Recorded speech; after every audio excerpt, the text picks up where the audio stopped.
আজকে কথা বলবো প্রাইম ব্যাংকের স্টুডেন্ট অ্যাকাউন্ট নিয়ে। এর আগে আমি ব্র্যাক ব্যাংকের স্টুডেন্ট অ্যাকাউন্ট নিয়ে একটি ভিডিও তৈরি করেছিলাম। অনেকেই কমেন্ট বক্সে কিছু সমস্যার কথা বলেছেন। তার মধ্যে দুটি সমস্যা হচ্ছে, ব্র্যাক ব্যাংক তাদের গ্রাহকদের ইনকাম সোর্স ম্যান্ডেটরি করে দেয়। অর্থাৎ আপনাকে ইনকাম সোর্স দেখাতে হবে, আপনি স্টুডেন্ট অ্যাকাউন্ট খুলেন বা অন্য যে কোনো অ্যাকাউন্ট খুলেন। আরেকটি সমস্যা হচ্ছে, ওরা অ্যাড্রেস ভেরিফিকেশন করে ম্যানুয়ালি, অর্থাৎ বাসায় এসে। সো আপনার অ্যাড্রেস ভেরিফিকেশন যত দেরি হবে, আপনার কার্ড পেতেও তত দেরি হবে।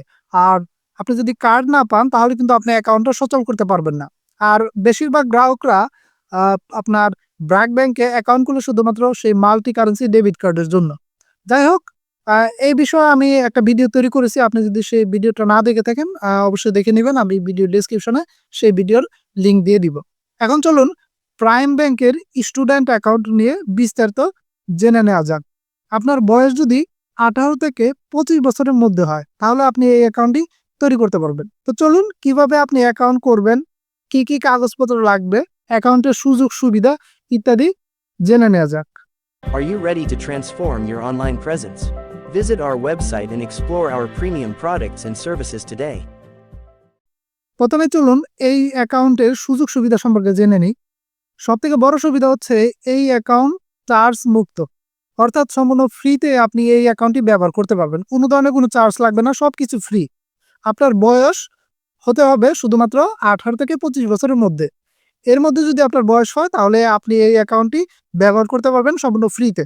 অ্যাকাউন্টে কোনো ধরনের কোনো মেইনটেন্যান্স চার্জ নেই, সম্পূর্ণ ফ্রি। অন্য সকল গুলোতে দেখা যায় যে মেইনটেন্যান্স চার্জ কিন্তু প্রতি বছরে 200 থেকে 300 টাকা চার্জ করে। অর্থাৎ আপনার ব্যালেন্স যত বেশি হবে আপনার মেইনটেন্যান্স চার্জ কিন্তু তত বাড়বে। কিন্তু এই অ্যাকাউন্টের আন্ডারে আপনি কোনো মেইনটেন্যান্স চার্জ আপনাকে দিতে হবে না। এরপরে SMS অ্যালার্ট চার্জ, এটাও সম্পূর্ণ ফ্রি। তারপরে আপনি অ্যাকাউন্ট যখন করবেন এরপর আপনাকে একটা ডেবিট কার্ড দেওয়া হবে, সেই কার্ডের চার্জও সম্পূর্ণ ফ্রি, আপনি ফ্রিতে কার্ডটা নিতে পারবেন। এরপরে আছে আপনার চেকবুক। আপনি যখন অ্যাকাউন্ট তৈরি করবেন, সর্বপ্রথম অ্যাকাউন্ট তৈরি করবেন, তখন আপনাকে একটা চেকবুক দেওয়া হবে, সেই চেকবুকও ফ্রি, কোনো টাকা পয়সা লাগবে না। হ্যাঁ, হয়তো পরবর্তীতে আপনি যদি দেখা গেল যে ফার্স্ট চেকবুক যদি শেষ হয়ে যায়, আপনি পরবর্তীতে আবার যখন চেকবুকের জন্য আবেদন করবেন তখন হয়তো চার্জ নিতে পারে, কিন্তু প্রথম চেকবুকটা আপনাকে ফ্রিতে দিবে। এছাড়াও আপনি ইন্টারনেট ব্যাংকিং ব্যবহার করতে পারবেন সম্পূর্ণ ফ্রি, ঘরে বসে। ইন্টারনেট ব্যাংকিং এর মাধ্যমে আপনি তাদের যে অ্যাপটা রয়েছে মাই প্রাইম, যেটা আপনি প্লে স্টোরে সার্চ দিলে পেয়ে যাবেন, সেই অ্যাপটি ব্যবহার করে আপনি সকল ধরনের ইন্টারনেট ব্যাংকিং সুবিধা ঘরে বসেই উপভোগ করতে পারবেন। যেমন মোবাইল রিচার্জ করা, ফান্ড ট্রান্সফার করা, এক এক ব্যাংক থেকে অন্য ব্যাংকে আপনি ফান্ড ট্রান্সফার করতে পারবেন সম্পূর্ণ ফ্রিতে। এছাড়াও আপনি বিল পেমেন্ট করতে পারবেন, ইউটিলিটি বিল বা অন্য সকল বিল আপনি ঘরে বসেই সেই তাদের মাই প্রাইম অ্যাপ ব্যবহার করে করতে পারবেন। এছাড়া আরো অনেক সুযোগ সুবিধা আপনি ঘরে বসেই পেয়ে যাবেন। এখন চলুন আপনাকে বলে দেই যে আপনি এই অ্যাকাউন্টটা কিভাবে তৈরি করবেন। তৈরি করা একদম সহজ। আপনি ঘরে বসে অনলাইনে আবেদন করতে পারবেন।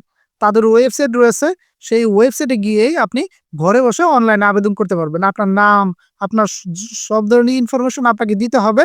এরপর আপনি ঘরে বসে যখন আবেদন করবেন উনারা সেটা অ্যাপ্রুভ করবে। যদি সবকিছু ঠিক থাকে আপনার সাথে তারা যোগাযোগ করবে, অথবা আপনি পরবর্তীতে কাগজপত্র যখন জমা দিবেন তখন ব্রাঞ্চে গিয়ে জমা দিলে হয়ে যাবে।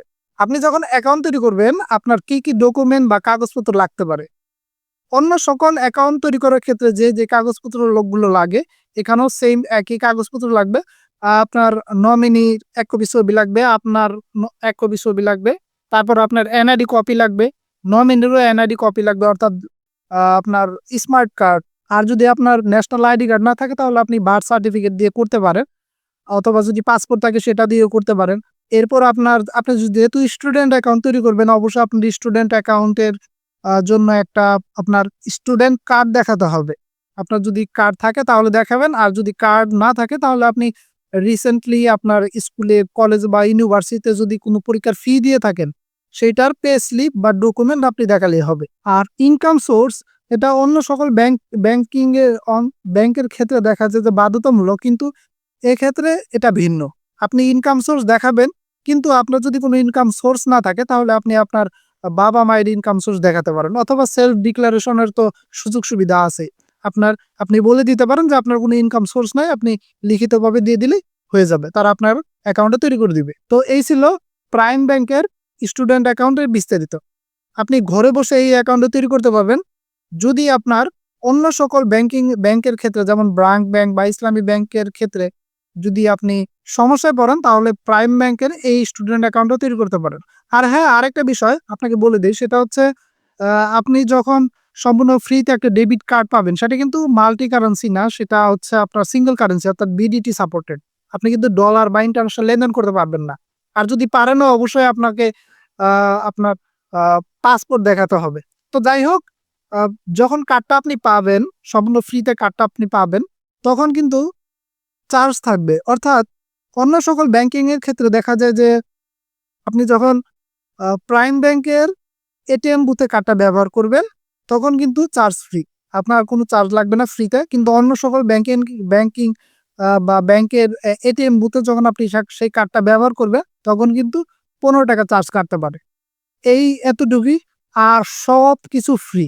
আপনি সম্পূর্ণ ফ্রিতে ব্যবহার করতে পারবেন 25 বছর পর্যন্ত। তো এই ছিল প্রাইম ব্যাংকের স্টুডেন্ট অ্যাকাউন্ট নিয়ে বিস্তারিত আলোচনা।